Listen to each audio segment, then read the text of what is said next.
Warga Ukraina memprotes kehadiran pasukan Rusia seiring dengan terus bertambahnya jumlah korban dari pihak sipil. Pada Sabtu lalu, warga dalam jumlah besar turun ke jalan menuntut Rusia angkat kaki dari Ukraina.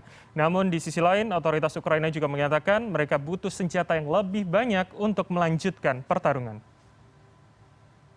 Significant developments along the Black Sea coast where I'm standing now, specifically to the east in Kherson. That is the city that Russia first claimed it had control of, but that didn't look like the case today when we saw significant numbers of protesters on the street demanding that the Russians leave. Now, this is important because we had imagined, according to Ukrainian official statements, that we might see some sort of bid by Russia to create a synthetic counter-narrative where they would get locals out on the streets to support their presence and provide them with aid. Instead, today we've seen a large number of locals coming out and asking the Russians to not be there. That's difficult, frankly, for Moscow going forwards because they had, it seemed, believed that they would be able to encourage locals to be on their side when they moved in.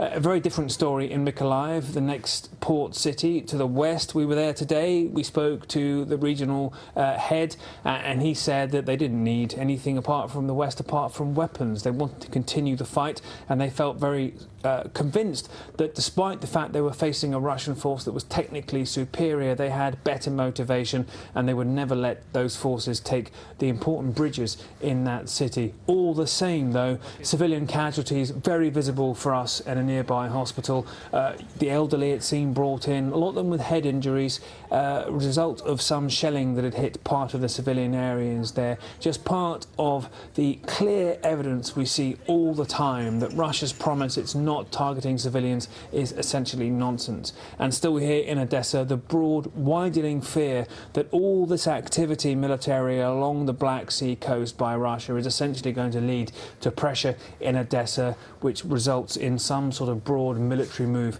against this, the third largest city in Ukraine and the most important port that it has.